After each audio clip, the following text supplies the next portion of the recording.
Sejam bem-vindos ao Tênis Verde, o podcast mais pseudocult da internet.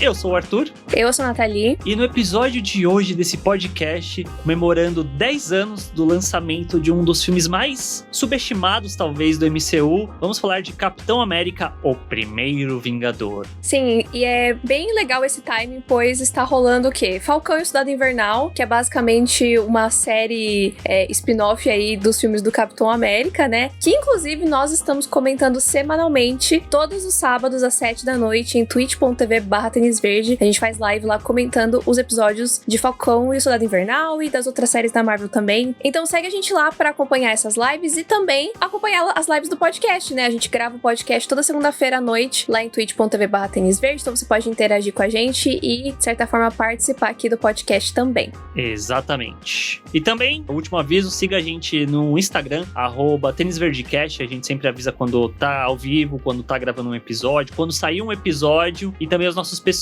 @NatFanatic e @Senhor_Art. E é isso, vamos falar sobre Capitão América.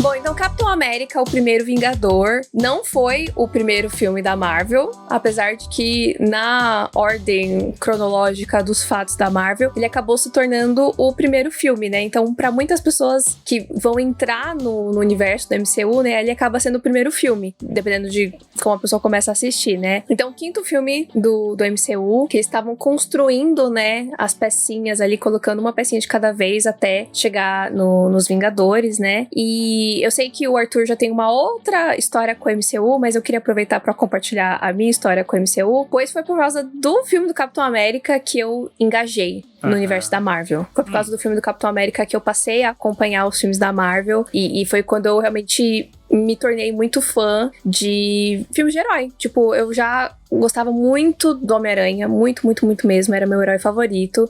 Os X-Men eu acompanhei meio de qualquer jeito, mas foi quando eu assisti o primeiro Capitão América que eu realmente falei, é isso, tenho que acompanhar esse negócio até o fim. E estamos aí, né? 10 anos depois, muitos filmes depois, seguimos acompanhando e chorando com os conteúdos da Marvel. É muito engraçado isso, porque eu acho que isso define muito qual é os nossos heróis favoritos no MCU. Você começou com o Capitão América e eu comecei com o Homem de Ferro. É bem engraçado isso. Sim, eu acho que eu cheguei a assistir Homem de Ferro antes. Só que não foi um filme que me fez engatar, assim, tipo, de ficar realmente investida. Foi o Capitão América. Uhum. E bom, provavelmente se você tá ouvindo esse podcast, você já sabe quem é o Capitão América, o que é esse filme, mas vamos só fazer vamos estabelecer aqui algumas coisas, né? Que o Capitão América vai contar a história de um garoto, um rapaz, que é o Steve Rogers, que ele é um garoto franzino, né? Ele tem várias doenças, ele já perdeu o pai e a mãe, mas ele tem esse instinto muito grande, né? De querer lutar na guerra, porque ele vê os caras indo e fazendo alguma coisa pelo seu país e servindo, e ele quer se fazer útil, Sim. né? Porque apesar dele ser um garoto magrinho e tudo mais, ele tem esse senso muito forte de fazer o que é certo e defender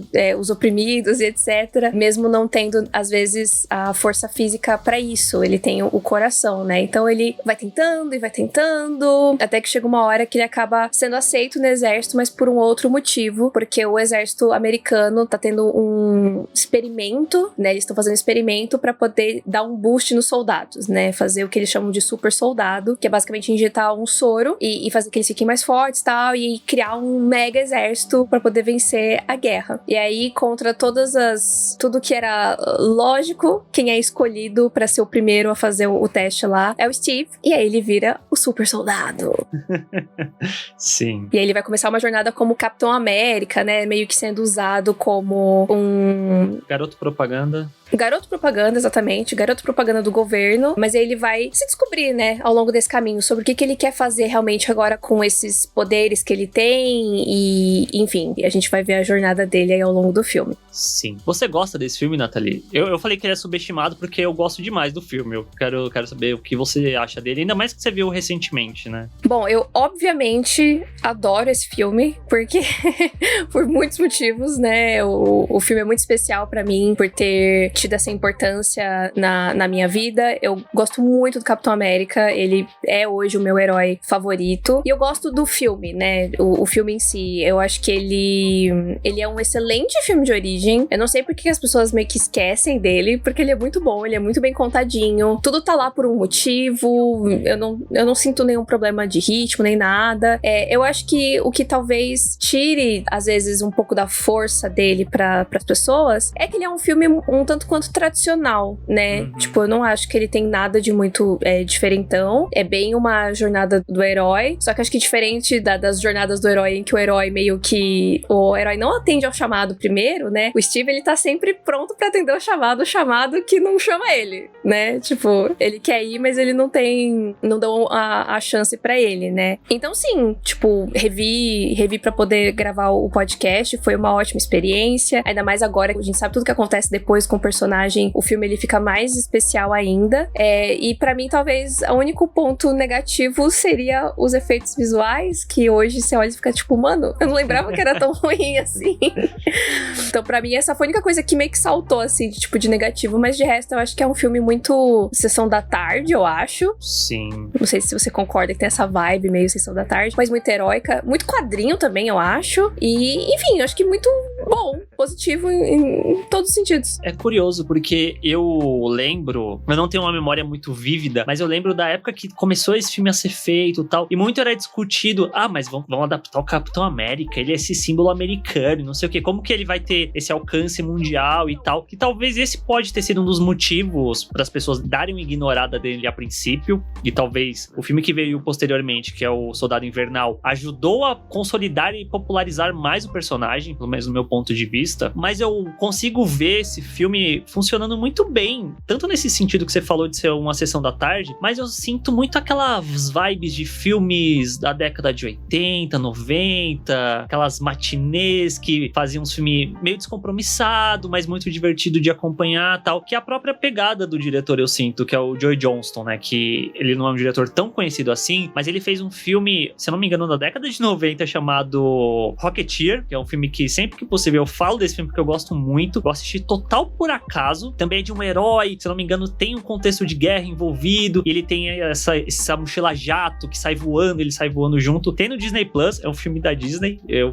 fiquei bem chocado com isso, porque quando ele foi fazer o Capitão América não era Disney ainda, né, ela não tinha comprado ainda a Marvel e tal, depois que veio adquirir. Inclusive é bem bizarro que quando vai ver o filme agora parece uma abertura da Paramount. Sim. Aí parece a abertura da Marvel, que não é a abertura de hoje em dia, né, era uma abertura tipo dos quadrinhos, eu fiquei, gente, que engraçado, muito diferente. Sim, mas eu gosto muito também, agora que a gente tá conversando, veio pra mim na cabeça isso, que a gente reclamou muito da Marvel, sei lá, a partir da fase 2, que era, todo filme era igual, todo filme era a mesma forma, todo filme não parecia diferente um do outro, tirando uma ou outra exceção, como o caso do próprio Capitão América 2, mas é legal que o primeiro Capitão, ele é um filme de guerra, mas não um filme de guerra pesado, super denso e tal, Sim. ele é um filme de herói no contexto de guerra, enquanto que o Capitão América 2, ele é um filme de espionagem no contexto de herói. Eu acho que isso é bem legal de ver como, já na fase 1 da Marvel, eles se permitiram fazer uma coisa diferente com o Capitão América 1. E talvez o público não estivesse preparado pra uma coisa diferente, não sei, talvez seja um outro fator que as pessoas derem uma cagada pra esse filme. Eu não sei, eu sempre fui muito criticada por gostar do Capitão América. Até Soldado Invernal, né? Depois do Soldado Invernal, todo mundo, nossa, Capitão América incrível, fudido, olha ele batendo nas pessoas. Aí é fácil. Exatamente. Mas antes disso, ou então até mesmo depois do Soldado Invernal, eu acho que só se consolidou, eu sinto, né, que as pessoas que não gostavam do Capitão América, eu acho que só realmente falaram, tipo, até que o Capitão América é legal, acho que lá pra Guerra Civil mesmo, tipo, real, oficial. Porque de resto, ficava essa coisa de, ele é muito bom moço, ele é muito certinho. E aí é muito legal rever, olhar pra trás, porque eu sinto que desde o primeiro Vingador, ele já mostrava exatamente o Capitão América que a gente vê depois, que ele não é o soldado soldado perfeitinho que vai seguir todas as regras. Ele vai fazer o que é certo. E fazer o que é certo não necessariamente é seguir as regras. Sim. E ele quebra as regras algumas vezes nesse filme já. Sim. Então, já dá pra ver exatamente o motivo pelo qual eu gosto dele. É exatamente isso, sabe? Não é uma questão da bandeira, não é uma questão da América. É uma questão de fazer o que é certo. E de seguir, né, esse instinto de proteger as pessoas, de não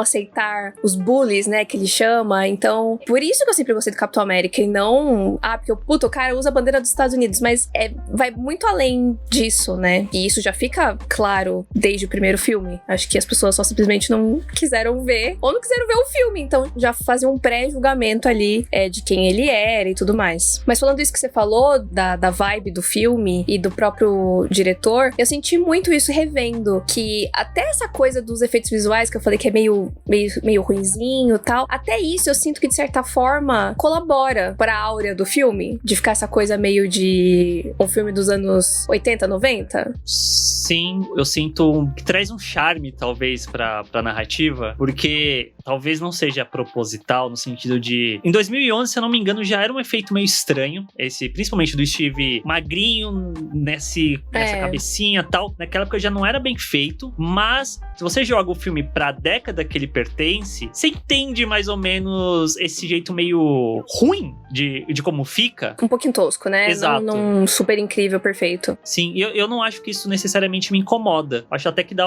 esse certo charmezinho pro filme de uma forma geral. E é bizarro, né? Porque, sei lá, a gente pega a Marvel de hoje em dia, pensando até mesmo no Guerra Civil, talvez, que a gente vê o Tony Stark super novinho, o Robert Downey Jr. rejuvenescido. Sim. No Homem-Formiga, a mesma coisa com o Michael Douglas. O Thanos, que eles fizeram todo em computação gráfica. Você vê a evolução que a Marvel alcançou e o dinheiro, né, que eles tinham pra fazer. E você vê o Capitão América lá no começo sendo feito dessa forminha que não ficou muito boa. É muito surpreendente, né, ver esse salto de qualidade dentro do próprio estúdio mesmo. Com certeza. Eu acho que esse efeito do Steve magrinho, tem algumas cenas que pra mim fica ótimo. Fica, tipo, muito bom mesmo. Perfeito. São algumas cenas que você consegue ver claramente, tipo, a proporção fica meio esquisita. Enfim, se eles fizessem hoje em dia, com certeza ficaria perfeito. Mas não é algo que me incomoda, tipo, em todas as cenas. Tem algumas cenas que eu olho e falo, nossa, ficou muito bom. E uma coisa que eu pesquisei quando eu tava fazendo meu vídeo é que houve todo um processo, uma engenharia pra fazer essas sequências usando o Steve magrinho, porque gravava com o Chris Evans e com o ator junto, o ator que ele tava contracenando, gravava só o Chris Evans, aí gravava só o ator, gravava o dublê de corpo do Chris Evans com o ator, depois só o ator de novo, pra na pós-produção colocar tudo isso junto. Então, às vezes, até por isso que algumas cenas não ficam tão boas, porque era muita gravação, né, pra às vezes fazer uma cena, e na computação gráfica não necessariamente você ia conseguir alinhar tudo aquilo de uma forma perfeita. Com certeza. É por isso que eu acho que, considerando tudo, tá bom, tá ótimo. Acho que me incomoda às vezes até, não nem tanto esse efeito, mas umas outras coisas de fundo verde, às vezes de algumas cenas, tal, que você vê tipo, nossa, mas parece que faltou uma camadinha, assim, de cor por cima pra meio que juntar tudo, sabe? Que parece meio muito diferente o fundo do ator e tal. Snyder Cut!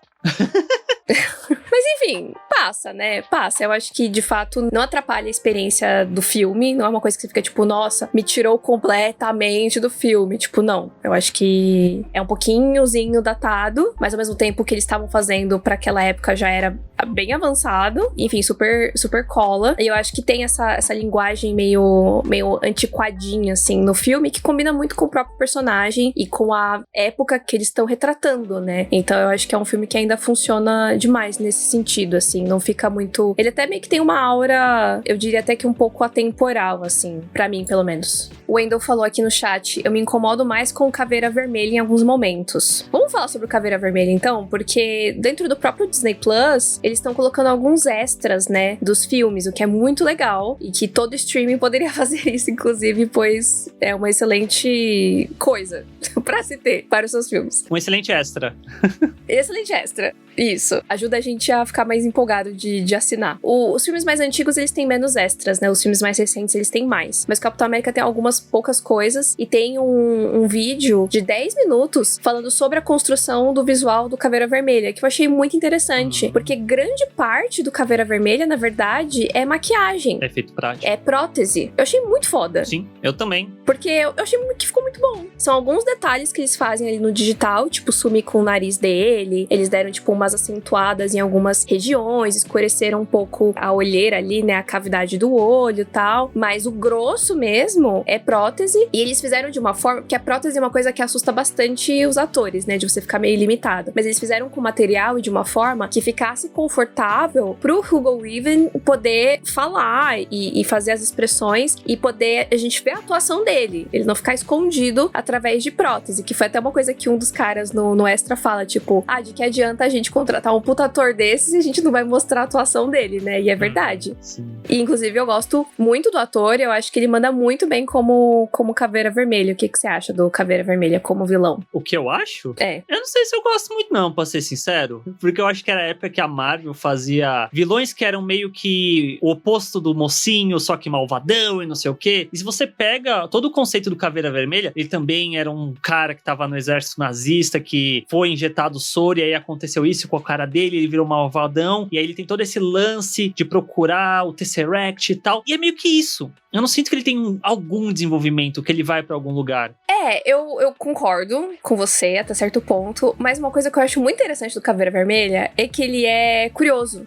Ele é meio apaixonado, assim, por essa coisa mística e o poder dos deuses, sabe? Tipo, eu considero ele um homem de bastante fé, sabe? Tipo, ele acredita em umas coisas que não são necessariamente palpáveis, né? Que muitas pessoas não acreditam, mas ele vai atrás até achar as paradas e tal. Claro, porque ele tem sede de poder, porque ele é malvadão? Sim, mas porque ele também é curioso, né? Ele me lembrou a própria Agnes de WandaVision, nesse sentido, né? De estar buscando poder e tudo mais. Então eu gosto do Caveira Vermelha, mas sim, ele é bem essa... O que é bastante interessante, né? Tipo, beleza, você bota o soro do super soldado e aí a pessoa automaticamente vai ser incrível em tudo. E não, que é até uma coisa que o Dr. Erskine, que é o alemão lá, interpretado pelo Stanley Tucci, inclusive, maravilhoso! Perfeito, adoro esse ator e acho o personagem incrível. É uma coisa que ele fala pro Steve, né? Tipo, o soro, ele amplifica tudo. Então, o que você tem de bom e o que você tem de ruim por dentro. Então, é esse exemplo claro, assim, é meio que uma metáfora, eu acho até, né? Pra esse lance do poder. Tipo, quando você dá muito poder nas mãos erradas, pras pessoas erradas, o que elas vão fazer com isso,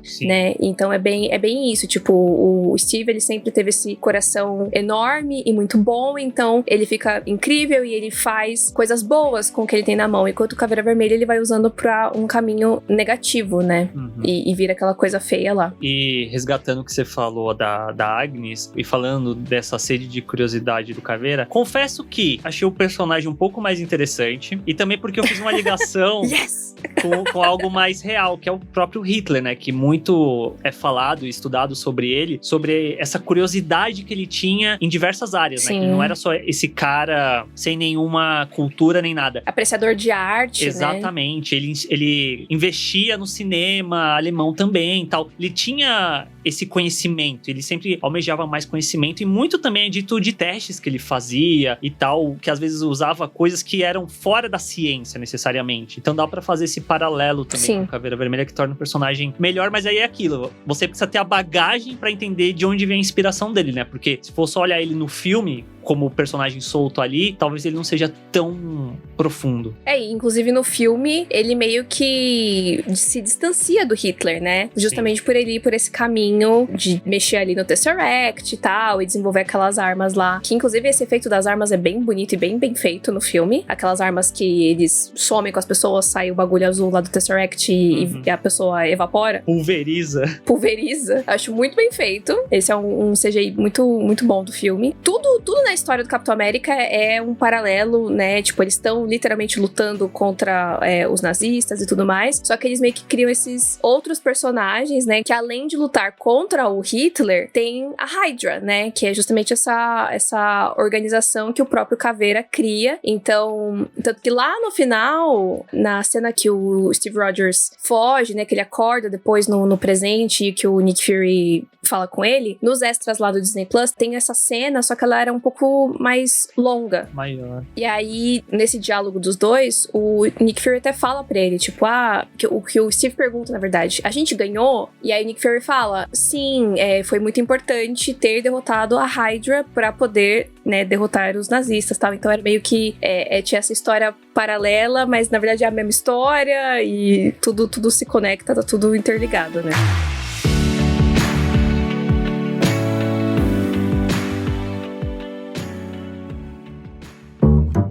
E acho que é meio impossível falar de Capitão América sem falar do elenco. E principalmente, né, do homem, do sujeito, do cara que tava lá no final de Ultimato velhinho, que todo mundo tava chorando. Meu Deus, Steve! Chris Evans. Chris Evans. Sim, Chris Evans, que não queria ser o Capitão América, né? Foi bem a jornada do herói, né? Ele não quis atender o chamado. Sim. Ele recusou, acho que foi umas 3 vezes, até que finalmente ele meio que... acho que teve uma conversa com os roteiristas, né? Um negócio assim. Eu lembro que ele conversou com o Robert Downey Jr., o Robert foi conversar com ele, e o próprio Joy Johnston, o diretor, foi lá conversar com ele, mostrar os planos que ele tinha pro filme, pra aí sim o Chris Evans aceitar, porque ele tinha muito esse medo de perder a vida privada que ele tinha, porque ele era um ator conhecido, mas ele não fazia um monte de filmes blockbusters, né? Ele era muito conhecido por ser um ator de comédia romântica. Sim, eu confundi. Quem conversou com os roteiristas pra se convencer a fazer o personagem foi a Brie Larson. Ela também é outra capitã que não quis atender ao chamado, mas veio aí. Sim, o Chris Evans, tipo, ele tava naquele nível de estrela bem controlado, né? Tipo, ele era conhecidinho, mas ele entendia que isso ia levar ele pra um outro lugar, e até carregar esse símbolo, né? Ele sabia que ia ser um comprometimento, que ele ia ter que assinar contrato pra vários filmes, ele tava preocupado com isso também, eu lembro dele ter falado em entrevistas, então foi uma decisão difícil pra ele, mas que foi muito acertada, né? E eu acho que, não só porque ele visualmente ficou muito igual aos quadrinhos e tudo mais, que eu sei que pra muita gente isso era importante, principalmente lá no começo do MCU, eu acho que essa similaridade com os quadrinhos era mais importante do que agora, eu tenho essa impressão, mas também eu sinto que o Chris Evans, na vida dele, ele é muito parecido com o Steve em alguns aspectos, né? Ele tem ideais políticos muito fortes, ele criou recentemente uma organização que é justamente para falar sobre isso, para as pessoas terem mais acesso a informações sobre em quem votar e tudo mais. Ele é muito ativista nesse sentido, né? Ele é super anti-Trump, então ele é meio que o nosso Capitão América da vida real, só que, né, dadas as devidas proporções, ele faz o que ele pode com o poder que ele tem. Então eu acho que realmente ele era o match perfeito, né? Sim. Tipo, ele realmente é perfeito pro papel. E só a título de curiosidade, é muito engraçado, né? Porque você falou que o Chris Evans é o nosso capitão, que é o match perfeito. Mas em entrevista recente, o Wyatt Russell, né? Que tá fazendo o agente americano na série do Falcão e o Soldado Invernal. Se você tá acompanhando as nossas lives, você sabe de quem a gente tá falando. Ele disse em entrevista que ele fez teste pra ser o capitão também na época do primeiro filme, só que ele não conseguiu. Por que será, né? Aquelas... E aí, 10 anos depois, ele vem e meio que assume o manto, né? Daquele jeito, né? A contragosto, mas tudo bem. Não é um momento para hatear o John Walker aqui. O Pudipu perguntou aqui no chat, gente, o Bucky já estava no primeiro filme? Sim, o Bucky é um personagem extremamente importante do universo do Capitão América, né? E é extremamente importante que ele estivesse no primeiro filme pra justamente encaixar toda a trama, né? O Sebastian Stan, pra mim, ele é a pessoa que tá mais diferente. Tipo, olhando pra trás, acho que o Chris Evans, ele mudou, mas, tipo, não é tão gritante pra mim a diferença. Nem a Hayley Atwell, que faz a Peggy, mas o Sebastian Stan, eu olhei e falei assim, gente, ele parece uma criança. É muito engraçado. Ele tá muito diferente. Como é que fala? Ele floresceu, tipo, ele amadureceu, sim, né? E parecia que ele era adolescente, agora ele tá, tipo, adulto. Achei muito engraçado. E é engraçado, né, que todo o lance do Bucky com o o Steve no filme, no começo do Buck ser esse cara muito boa pinta, que vai pra guerra, e o Steve vai ficar pra trás. E aí, como no filme as coisas mudam, né, em certo nível, porque a primeira grande missão do Steve é justamente ele desobedecer ordens e salvar o amigo dele, que foi capturado, né? E tem até uma cena que é muito engraçada, que quando eles se encontram, o Buck fica, ué, você cresceu? O que aconteceu com você? Alguma coisa assim. Sim. E a gente vê essa amizade dos dois, né? Desde esse começo, que tem todo o sentido a ser construído posteriormente com o próprio segundo filme. O terceiro filme do Capitão América também bate muito nisso, e também agora que a gente tá vendo no Falcão e Soldado Invernal. E o Buck, Sebastian Stan, maravilhoso, todo mundo quer que ele seja o Mark Hamill novinho fazendo o Luke, né?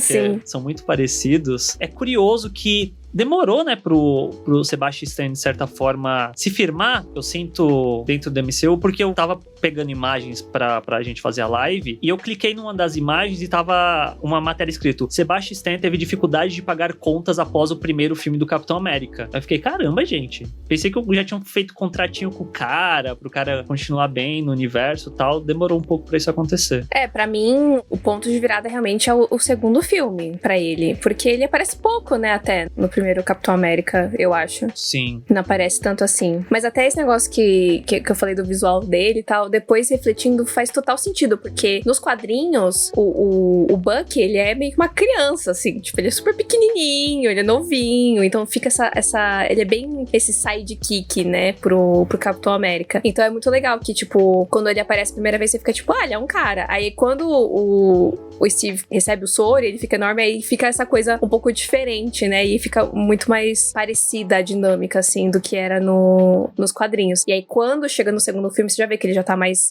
velho, mais, né, forte Parrudo, e tal, e... cabeludo. Ai, tudo, nossa, Soldado Invernal, perfeito. Eu até fui olhar qual foi o ano que saiu pra gente fazer logo, mas enfim, é só daqui 3 anos, que vai fazer 10 anos, então... Tem chão ainda. Vem aí. Vamos ter que aguardar, mas vem aí. Mas eu acho que talvez o grande desse filme seja a trinca, seja o Chris Evans, o Hugo Weaving e a Hayley Atwell como a Peggy, que eu acho que ela rouba o filme e as cenas quando ela aparece, né? Muito por conta dessa interação constante que ela tem com o Steve e esse relacionamento que os dois vão criando. Sim, eu sou apaixonada pela Peggy, é uma das minhas personagens femininas, assim, favoritas, e a relação dela com o Steve é incrível de ver florescer, e, nossa, muito meu chip, eu fico muito emocionada, ele se despedindo no final, eu sempre choro muito, muito, muito. O lance da dança. O lance da dança, e gente, tem uma cena, essa cena é de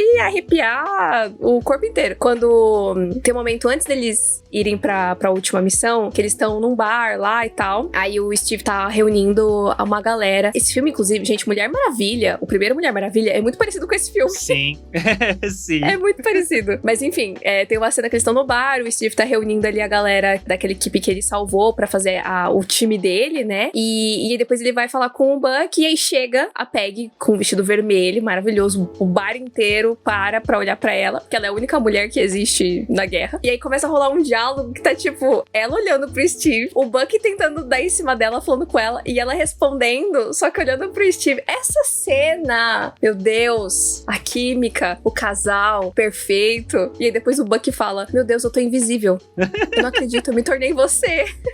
É muito bom, né? Perfeito. Eu acho que o que eu gosto muito da Peggy com o Steve é que ela gosta dele quando ele não tá com o soro. Tipo, quando os dois estão conversando no carro, o lance dele se jogar na granada e tal. São as coisas que despertam algo nela. E é muito engraçado, Sim. Eu não sei se é verdade, mas quando eu tava pesquisando curiosidades sobre o filme, a cena em que ele sai com o soro do super soldado, que ele tá gigante, tipo, o Chris Evans malhou pra caralho, né? Ele sai gigante. Aquela cena Muito. que ela bota a mão no peito dele, aquilo não tava no roteiro. Aquilo meio que foi, pelo que diz a curiosidade, foi um instinto da Hayley, aí tipo, ela volta no papel assim, só que deixaram isso dentro do filme.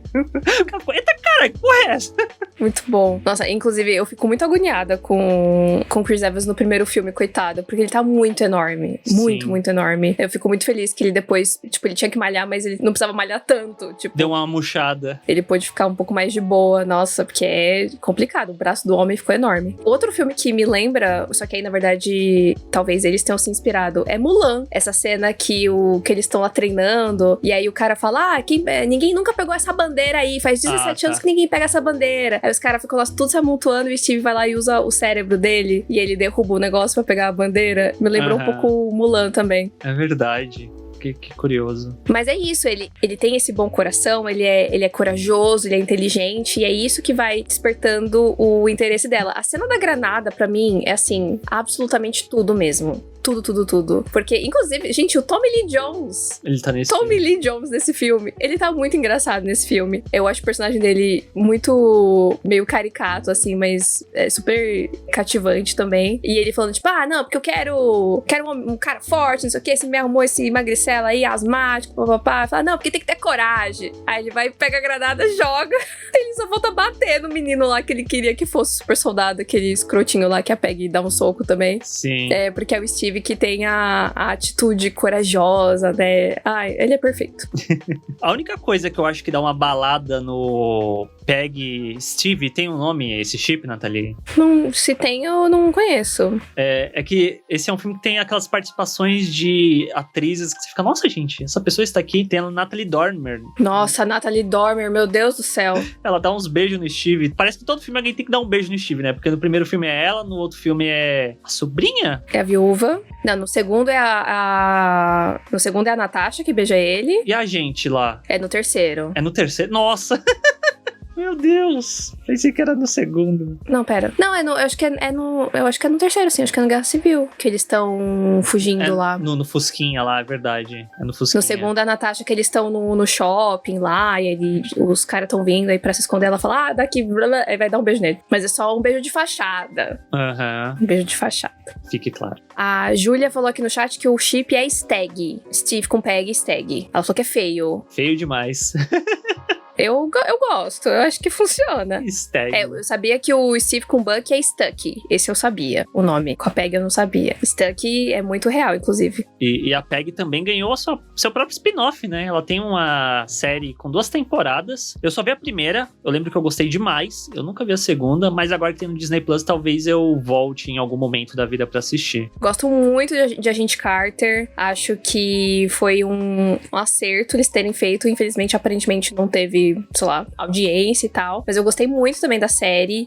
A Hayley é muito, muito cativante. A série é super girl power, assim. E também é de época. Então, eu acho que é bem essa vibe, assim. Tipo, acho que pra quem gostou do primeiro filme do Capitão América e não assistiu ainda Agente Carter, com certeza vocês vão gostar. Porque é muito essa vibezinha, assim. Tipo, de ter as missões, só que é tudo vintage. Então tem umas coisas que ainda são um pouco tosquinhas e tal. Então é bem legal, eu gosto muito. Sim. E uma coisa que eu gosto muito, de uma forma geral, é que as pessoas meio que esquecem esse filme, mas se você assiste o Ultimato, eu sinto que tem muito de signos da própria jornada do Steve, principalmente no primeiro filme. O lance de eu posso fazer isso o dia todo. Ele, no final, que você vê que, tipo, todo o lance dele é levantar pra continuar.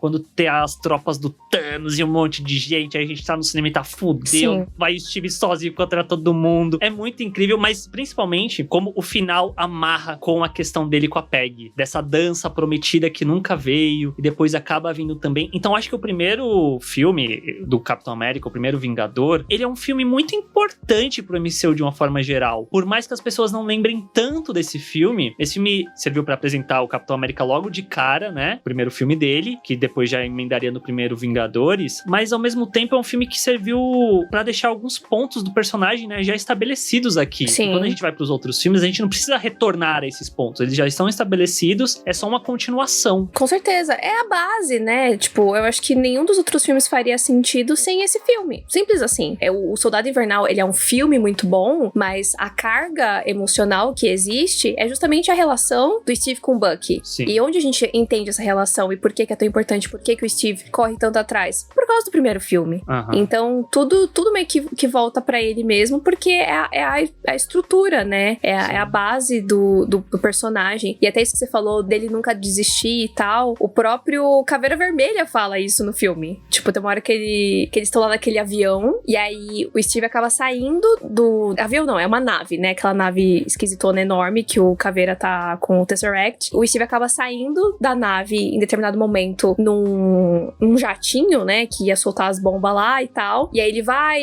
enfim, cena de ação. E aí ele vai e volta de novo pra nave. Ele entra e aí ele vai lutar com o Caveira. Aí o Caveira fala: nossa, mas você nunca desiste, né?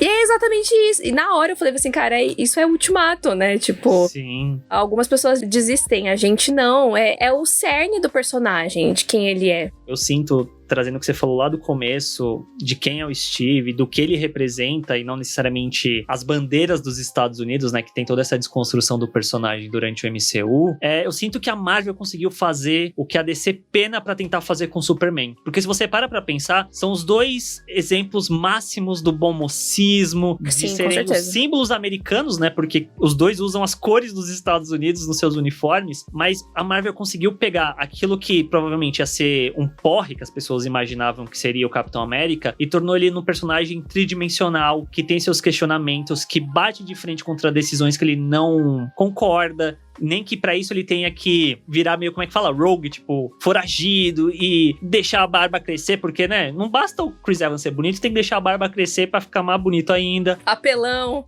E você vê que o Superman da DC, ele nunca alcançou esse ponto, que me deixa meio triste, porque dá pra ver que tem como. Só que quiseram pegar, por exemplo, isso aqui sou eu especulando, pode ser que não seja nada disso, mas a gente tem nos quadrinhos que o agente americano, ele é meio escroto, tal. O próprio Steve nos quadrinhos, uma hora ele tá trabalhando pra Hydra, e quiseram pegar isso de uma vez, que é lá na frente da história, e jogar no começo do Superman, e não desenvolver o personagem pra chegar num ponto pra haver uma ruptura. Eles já começam direto da ruptura, e eu sinto que isso serve pra distanciar mais o personagem em vez de aproximar. Sim, concordo.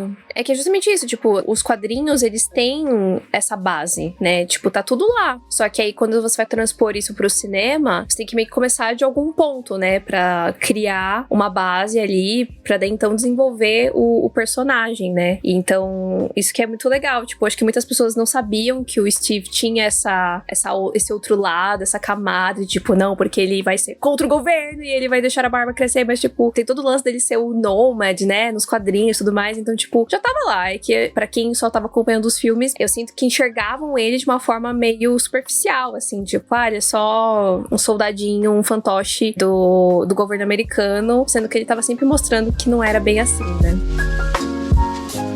Só pra fechar, jogar aqui a pergunta pra Nathalie, eu gosto demais do filme, só que eu tenho um problema com o final dele, porque eu acho que o final tinha que ser o garotinho correndo com escudo. E logo em seguida eles emendam a sequência que liga com o primeiro filme dos Vingadores. E eu acho que aquilo quebra um pouco o que era o filme fechado em si, tipo, um filme na Primeira Guerra, tal.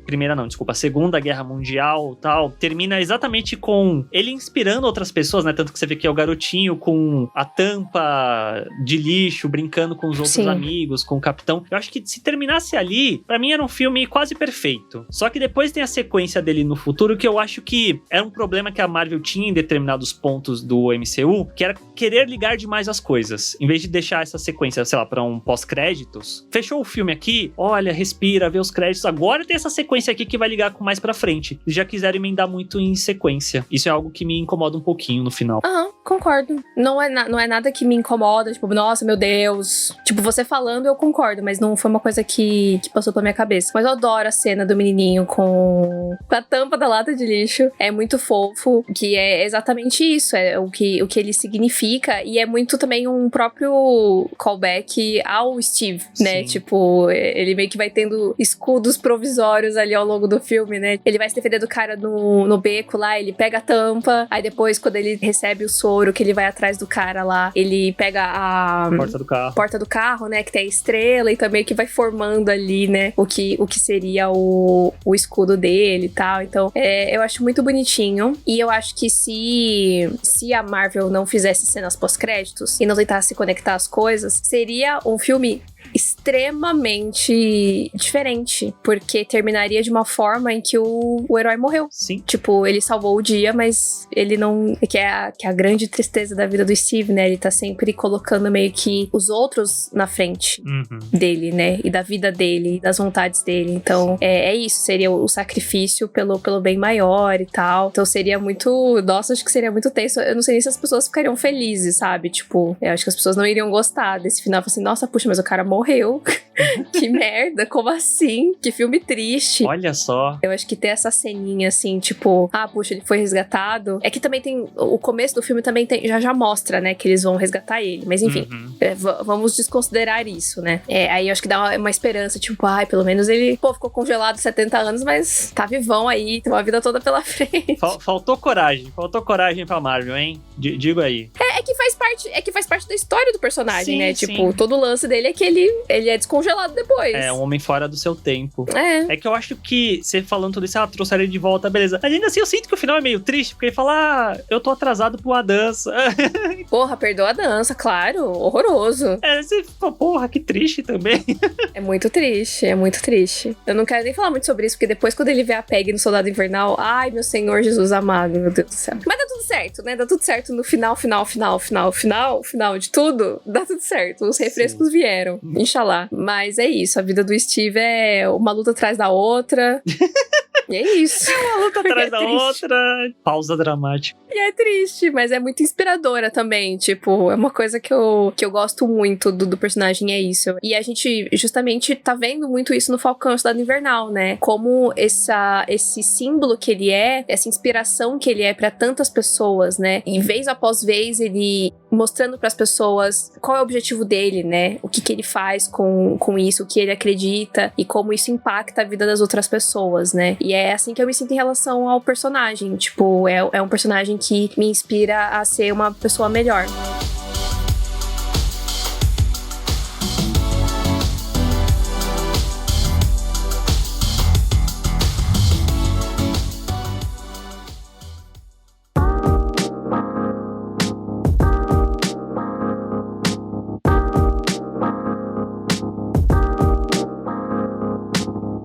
Pessoas, esse é o nosso episódio em comemoração aos 10 anos de Capitão América, o primeiro Vingador. Se vocês curtiram, marca a gente no Instagram, @TênisVerdeCast, pra gente saber, ficar feliz, coração quentinho. Vão assistir o filme, é um filme muito bom, merece ser visto, revisto, é muito subestimado, como a gente falou várias vezes aqui nesse episódio, mas não deveria, porque é um excelente episódio. Excelente episódio. É um excelente filme, Rogerinho. Mas esse também é um excelente episódio, eu espero que vocês tenham gostado. Se você gostou, marca a gente lá no Instagram, @TênisVerdeCast, mostra pra gente que você tá ouvindo, compartilha com seus amigos. A gente adora fazer esses especiais de 10 anos, então a gente quer fazer de outros filmes. Se vocês tiverem sugestões, manda pra gente lá também, @TênisVerdeCast, @NathFanatic, @Senhor_Art e em twitch.tv/TênisVerde também a gente tá ao vivo toda segunda, quarta, sexta e sábado falando sobre Falcão e o Soldado Invernal, essa série maravilhosa. Sim, e se você tem um sub, se você é inscrito no Amazon Prime Video, você tem direito a dar um sub gratuitamente. Dá pra gente lá na Twitch, que ajuda demais a continuarmos o trabalho. Beleza? Até semana que vem. Tchau, gente. Beijo, gente. Tchau!